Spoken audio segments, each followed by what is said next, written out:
Saludamos a esta hora de la mañana a Javier Martín Merchant, politólogo. ¿Qué tal? Muy buenos días. Hola, muy buenos días. Veíamos pues la situación en esa frontera, una situación de incertidumbre. Le pregunto que si desde el punto de vista político, con lo que está ocurriendo en Venezuela, esa incertidumbre es lo normal y cuánto tiempo se puede esperar que se siga prolongando. Sí, es absolutamente normal en periodos de transición y no necesariamente de transición a la democracia, como probablemente no sea el caso en esta situación, pero en todo caso, y quizá aquí la mejor solución no necesariamente es una buena solución, como se suele decir. Y como se ha venido diciendo mucho estos últimos días, el hecho de garantizar o pactar una transición con el polo de poder de Delcy, incluso su hermano Jorge, que es el presidente de la Asamblea Nacional, garantiza, gracias a la conexión que tienen ellos con las Fuerzas Armadas y los núcleos de poder burocráticos y estatales, conocen el estado profundo de Venezuela, una transición que a todas luces podría ser, aunque no buena, más pacífica o más controlada, quizá no pacífica es la palabra controlada, de lo que sería, por ejemplo, como se venía discutiendo mucho estos últimos días, una transición que de buenas a primeras pusiera al pie del cañón a la oposición, sea en nombre de Mundo González o de María Corina Machado. Sí, evidentemente decían que sí, hasta la CIA había recomendado no contar con Corina Machado, sino con Delcy Rodríguez por esa conexión, ¿no? con el interior, con que la conoce el país, con que la conocen los militares, pero sin embargo ella dice que no hay ningún agente externo que la domine, que solo lo hace Dios. Sí, obviamente no sabremos la total realidad de la historia probablemente hasta dentro de un tiempo. Tenemos tanto noticias que hablan de que, o sospechas que hablan de que la propia Delcy con su hermano Jorge, algún periodista venezolano que está ya lanzando esta hipótesis, habían elaborado un plan y realmente esta hipótesis se basa sobre el hecho, que ya sí que sabemos fehacientemente, de que la administración Trump, no solo en este segundo mandato de Trump, sino en el primero, ya había contactado, no en este caso con Delcy, sino con el ministro de Defensa, Vladimir Padrino. Había contactado con Vladimir Padrino y Vladimir Padrino no se había plegado a no tanto las exigencias, sino las ofertas de Washington. De tal manera que en este segundo mandato, por ejemplo, Washington nunca vio con buenos ojos que en esta ecuación entrara Vladimir Padrino, ¿no? De tal manera que, siendo la operación militar tan exitosa como fue,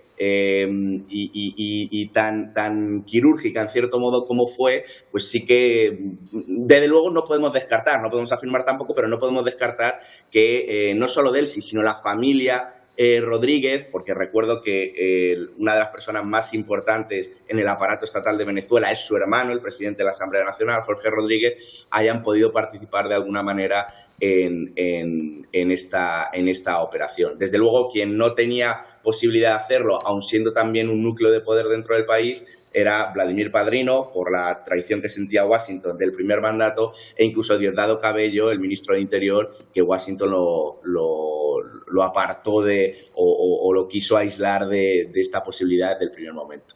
Uno de los asuntos pendientes es la liberación de los presos políticos. Le pregunto, no sé si sería un gesto real de transición que se produjera lo antes posible. Sí, en este caso tenemos que entender bien de qué estamos hablando, porque efectivamente, desde el punto de vista de los derechos humanos, los principios democráticos, una transición pacífica normativa a la liberación de los presos políticos podría ser, o debería ser incluso, el punto número uno de la lista, ¿no? Pero no estamos hablando, y eso ya por lo menos sí que nos ha quedado claro después de 4 o 5 días, de un proceso de transición democrática impulsado por los Estados Unidos.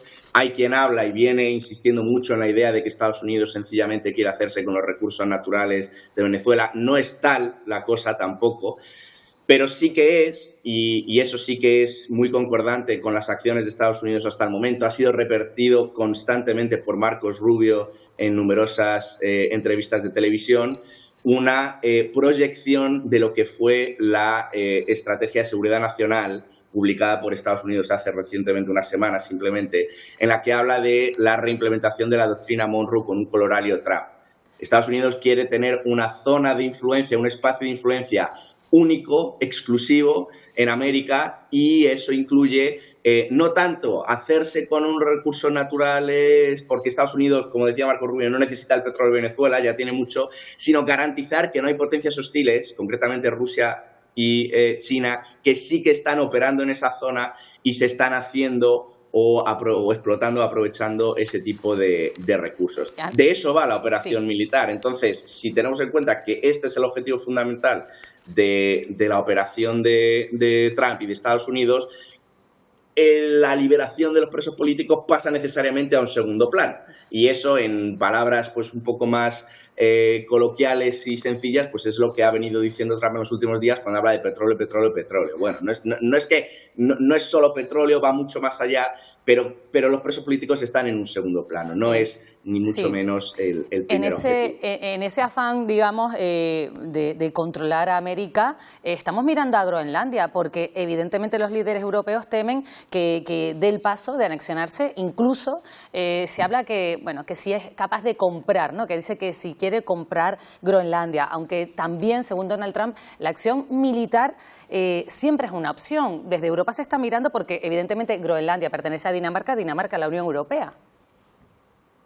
Efectivamente, se está mirando y espero que se esté mirando de verdad, ¿no? Porque incluso si nos remontamos a 2022, cuando ya conocíamos informes de inteligencia que hablaban de la posibilidad de la invasión rusa de Ucrania, y todavía en Bruselas no era capaz de creérselo del todo, creo que en los últimos 3-4 años ya han ocurrido cosas con la suficiente entidad como para darse cuenta de que el mundo, si acaso existió alguna vez ese mundo basado en normas, hoy ya ha desaparecido. Podríamos discutir si alguna vez existió, porque verdaderamente la mitad, por ejemplo, de los miembros permanentes del Consejo de Seguridad de Naciones Unidas nunca han tenido una relación, o han tenido una relación relativamente relajada, incluso con el propio capítulo de Naciones Unidas.